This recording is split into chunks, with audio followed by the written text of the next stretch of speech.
In the dimly lit cell, where the air was thick with the smell of dampness and despair, time seemed to stand still. Behind the thick metal door, no sound could be heard save for the rare footsteps of the guard, pacing the corridor in heavy boots. The man, seated on the narrow bunk, did not know that his fate had already been decided in offices located just a few blocks away, in the very heart of Moscow. He was offered a routine medical examination, a procedure seemingly commonplace for any prisoner whose health had been eroded by years of isolation. The doctor who entered the cell was polite, his voice soft and reassuring. He offered the patient a glass of water and a small pill, explaining that it would help calm his rapid heartbeat and improve his sleep. The prisoner, weary from constant tension and uncertainty, gratefully accepted the medicine, unaware that this gulp would be the last significant act in his biography. 15 minutes later, he felt a strange weakness spreading through his limbs. It was not like drowsiness. Rather, his body ceased to obey, as if the connection between his brain and muscles was slowly but inexorably breaking. His breathing became shallow, his chest rising less and less frequently. He wanted to call for help, but his tongue had become heavy and clumsy. In the next room, peering through a disguised peephole, people in white coats observed the process. They were not prison guards, they were researchers, and the man on the bunk was not a person with a name and history to them, but biological object number 14. They recorded every second, the dilation of his pupils, the change in skin color, the moment consciousness faded, and finally, the complete cessation of his heart. A dry entry appeared in their notebooks stating that the drug had worked effectively, mimicking acute heart failure. The next day, the pathologist conducting the autopsy would find nothing suspicious. The tissues would be clean, the blood would show no presence of toxins. A perfect crime, committed not for profit, but in the name of state security, was accomplished in complete silence. This scene was not an isolated incident, and was not the product of a science fiction writer's sick imagination. It was the everyday reality of a secret institution hidden behind the faceless facades of Moscow buildings in the Lubyanka area. The history of the quest to create the ideal weapon, one that doesn't clang, doesn't flash, and leaves no evidence, goes back to the very beginning of the Soviet state. The young republic, surrounded by enemies and torn by internal contradictions, sought ways to eliminate opponents that were quiet and effective. A bullet was too loud, a dagger required too close a contact, and explosives attracted unnecessary attention from the press and the international community. Something else was needed, a tool that would allow figures to be removed from the chessboard as if they had fallen off by themselves, yielding to chance or the weakness of their own organism. In the early 1920s, when the government was just consolidating its position, the idea arose to put science at the service of secret operations.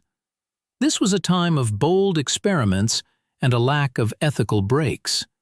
Chemistry, biology, and medicine were seen as new fronts in the class struggle. The first attempts were primitive, but the vector was set correctly. The creation of substances capable of interrupting the human life cycle quickly, painlessly for the executor, and most importantly, secretly. Thus, within the depths of the special services, a special department began to form, which would later acquire legends and many names, but its essence would remain unchanged: the search for the philosopher's stone of death. Gradually, artisanal methods gave way to a systematic scientific approach. In 1937, the laboratory came under the direct control of the People's Commissariat for Internal Affairs. It was allocated premises in Varsonofyevsky Lane. an inconspicuous place through which thousands of Muscovites passed daily, unaware of the secrets hidden behind the heavily curtained windows. The leadership understood that to achieve ambitious goals, they needed not just executors, but geniuses capable of thinking outside the box. The best toxicologists, biochemists, and doctors were attracted to the laboratory. They were provided with the most modern equipment, access to rare reagents, and, most terrifyingly, unlimited access to biological material. People sentenced to the highest measure of punishment, whose lives now belonged to science. The main obstacle to creating the perfect substance was human nature itself. The body fiercely resisted the invasion of foreign agents. Most known poisons left two obvious traces: a specific smell, tissue discoloration, characteristic damage to internal organs. Arsenic, cyanide, strychnine, all were well known to forensic experts worldwide. The task set before the laboratory staff sounded like a challenge to chemistry itself. To find a substance that acts instantly or after a specified period, but after fulfilling its function, completely breaks down into harmless components natural to the human body. It was a race between the art of creating poisons and the art of detecting them. And in this race, Soviet scientists strived to be one step ahead of the world. The central figure in this grim story was Grigory Miranovsky, a man with brilliant education and ambitions far exceeding ordinary medical practice. He headed the toxicology laboratory, bringing to its work cold meticulousness and scientific rigor. Miranovsky did not see his test subjects as people. To him, they were merely carriers of physiological systems on which hypotheses could be tested. In his understanding, he served a higher purpose: the protection of the state from enemies, and this goal justified any means. Under his leadership, the laboratory turned into a conveyor belt for testing the most exotic substances. He personally attended experiments, observing the agony of victims with the impassivity of an entomologist studying insect behavior under a microscope. One of the first areas of work was the study of mustard gas and its derivatives. Scientists tried to modify chemical warfare agents so that they lost their characteristic odor but retained their destructive power. However, mustard gas acted too crudely, leaving burns and blisters which made it impossible to disguise as a natural death. Then attention shifted to plant toxins. Digitoxin, colchicine, ricin. Nature created many ways to stop life, and the chemist's task was to purify these substances, enhance their action, and devise a reliable delivery method. The problem lay in unpredictability. For one person, the dose acted instantly. Another could suffer for hours, which was unacceptable in a secret operation. The assassin could not wait by the victim's bedside. They had to act quickly and discreetly. In search of an ideal solution, Miranovsky and his team turned to the experience of indigenous tribes and the history of medicine. Curare, a poison used by South American Indians to anoint arrows, attracted their particular attention. Curare paralyzes the respiratory muscles, leaving the person fully conscious until the very end, until they suffocate. This was close to ideal, but pure curare was poorly absorbed through the gastrointestinal tract, requiring an injection, which was not always possible. Furthermore, needle marks could arouse suspicion. Painstaking work began to synthesize analogues that could act when ingested with food or drinks. Hundreds of compounds were tested. Convicts, brought to the laboratory under the guise of transfer to another prison, were given food with the preparations mixed in. Sometimes it was soup, sometimes bread, sometimes vodka. Observers behind the glass waited for the result. If the person survived, the dose was increased. or the substance was changed. A breakthrough occurred when a substance was created, given the code name carbylamine choline chloride, or simply K2, in documents. This compound possessed unique properties. Upon entering the body, it caused rapid constriction of blood vessels and spasm, leading to quick loss of consciousness and cessation of vital functions. Most importantly, after irreversible consequences occurred, the substance quickly decomposed, leaving no chemical markers that could be detected by the methods of that time. An autopsy showed a picture of a typical heart attack or acute heart failure. The victim simply got tired and passed away. K2 became the philosopher's stone that had been sought for so long. From this moment, the elimination of undesirable individuals could be presented as a tragic accident caused by poor health or stress. But the creation of the substance was only half the battle. It was necessary to develop tactics for its application. Various life situations were simulated in the laboratory: a friendly feast, a chance meeting on a train, a business lunch. Agents were trained to inconspicuously mix the preparation into the interlocutor's glass or plate, distracting their attention for a split second. Scenarios were rehearsed where the agent himself had to take a sip from a poisoned bottle, having previously taken an antidote, to lull the victim's vigilance. This was a game on the verge of a foul, where a mistake cost the performer's own life. Psychological training was no less important than technical. A person embarking on such a mission had to possess nerves of steel and an absolute belief in the necessity of their actions.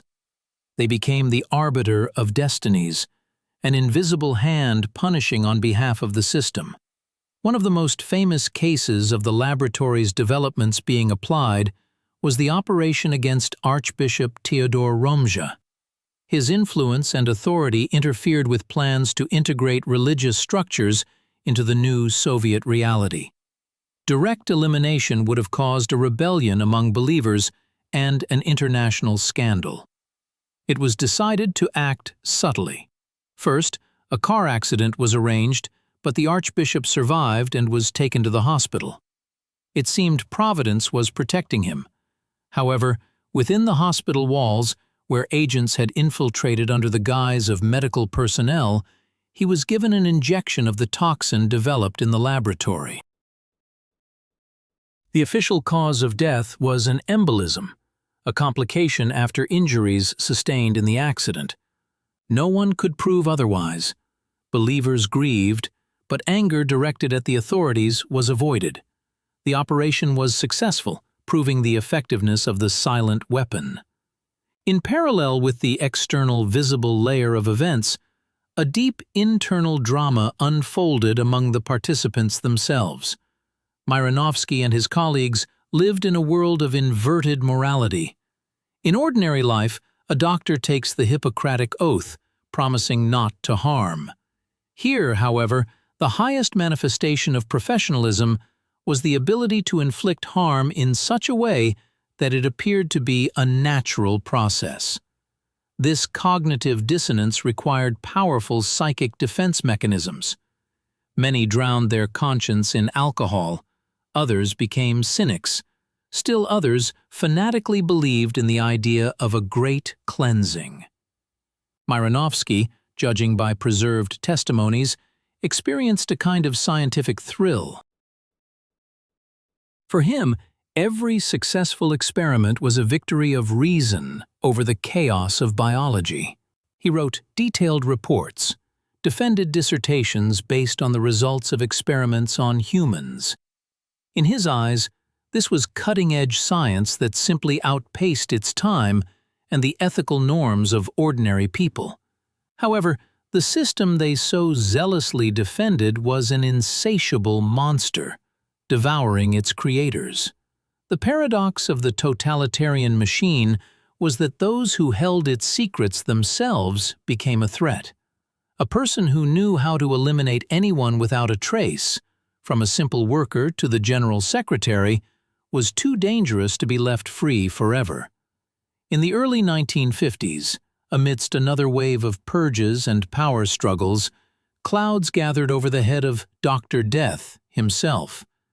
Myronovsky was arrested. The charges were absurd and standard for the time: espionage, treason, possession of poisons. He who had for years sent others into oblivion now found himself in a cell, awaiting his fate.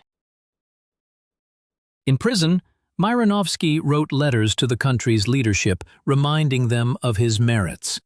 He listed successful operations, named the eliminated enemies of the people, and begged to be given the opportunity to continue his work.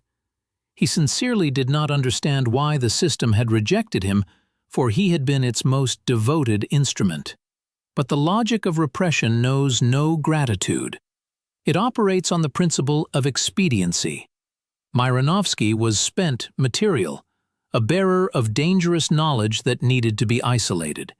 He was sentenced to 10 years of imprisonment. The laboratory did not close. It merely changed its name and leadership, becoming even more clandestine. The methods developed by Myronovsky remained in the arsenal of the special services, but now they were perfected without him.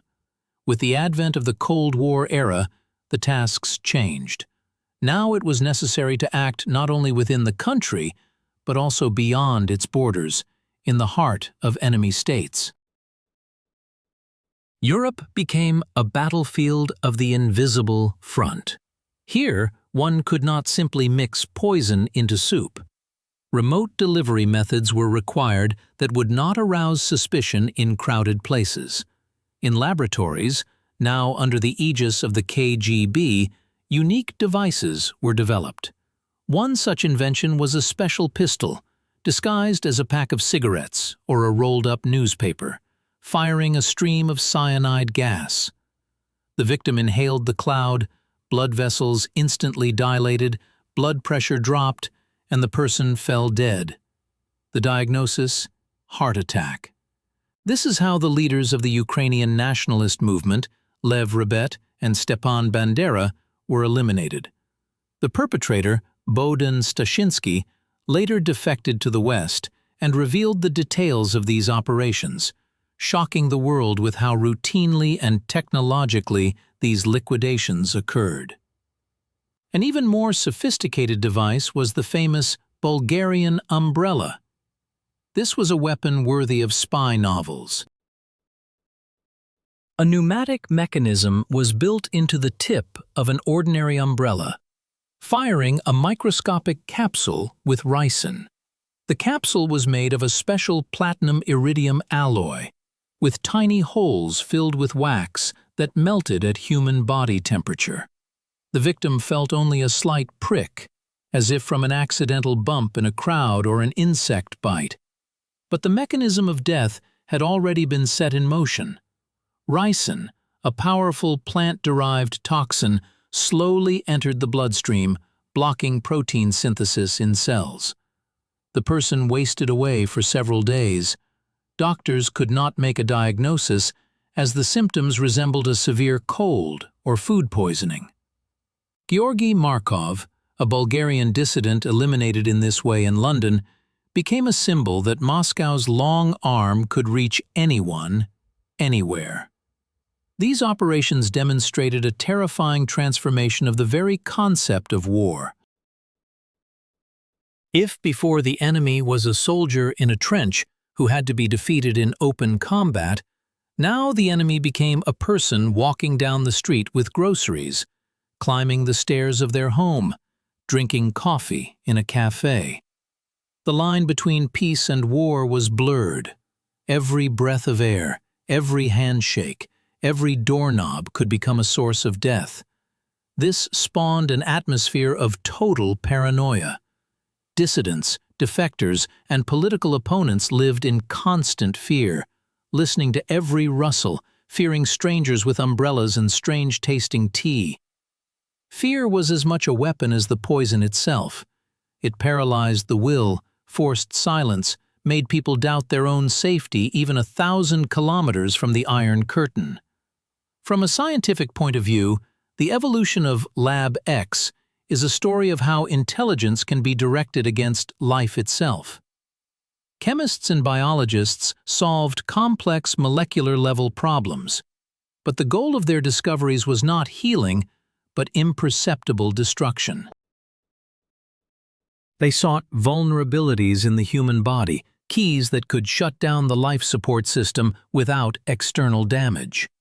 This required a deep understanding of physiology, enzymatic processes, and nervous activity. The paradox was that the same knowledge could have saved thousands of lives if it had been directed towards creating medicines. But priorities were dictated by geopolitics and the ideology of a besieged fortress. Science became a handmaiden of the secret police, and this connection distorted the very essence of scientific inquiry. By the end of the 20th century, with the collapse of the Soviet Union, the veil of secrecy began to lift. Former employees, archives, trials of perpetrators, all of this spilled into the information space. The world learned about the scale of the program, the number of victims, and the cynicism with which operations were planned and carried out. However, it would be naive to believe that the story ended there.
This is an eternal race between armor and projectile.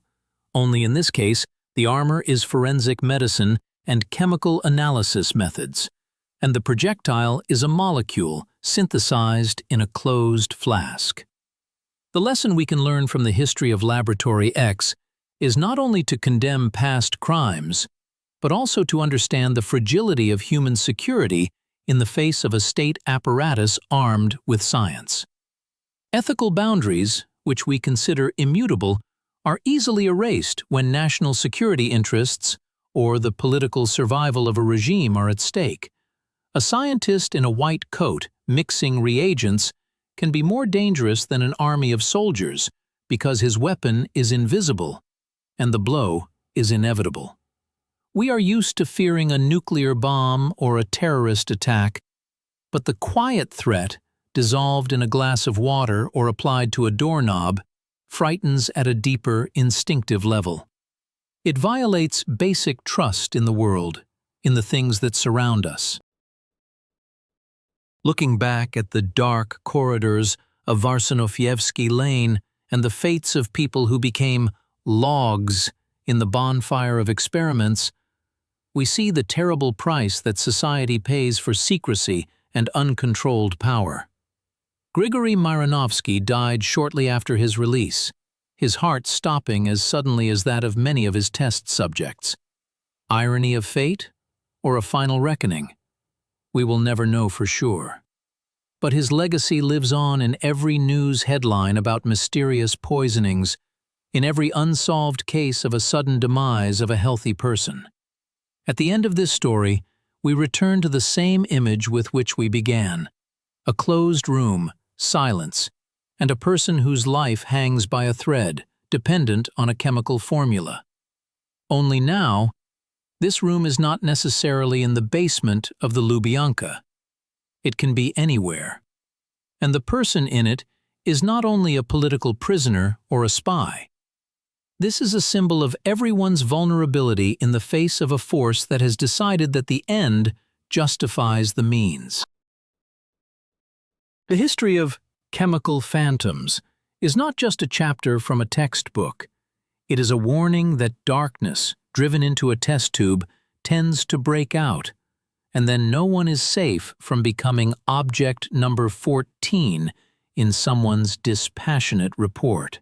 The dust of time can hide the names of perpetrators and victims, but the smell of almonds, or a barely perceptible metallic taste on the lips, remain an eternal reminder that the most terrible wars are fought without a single shot.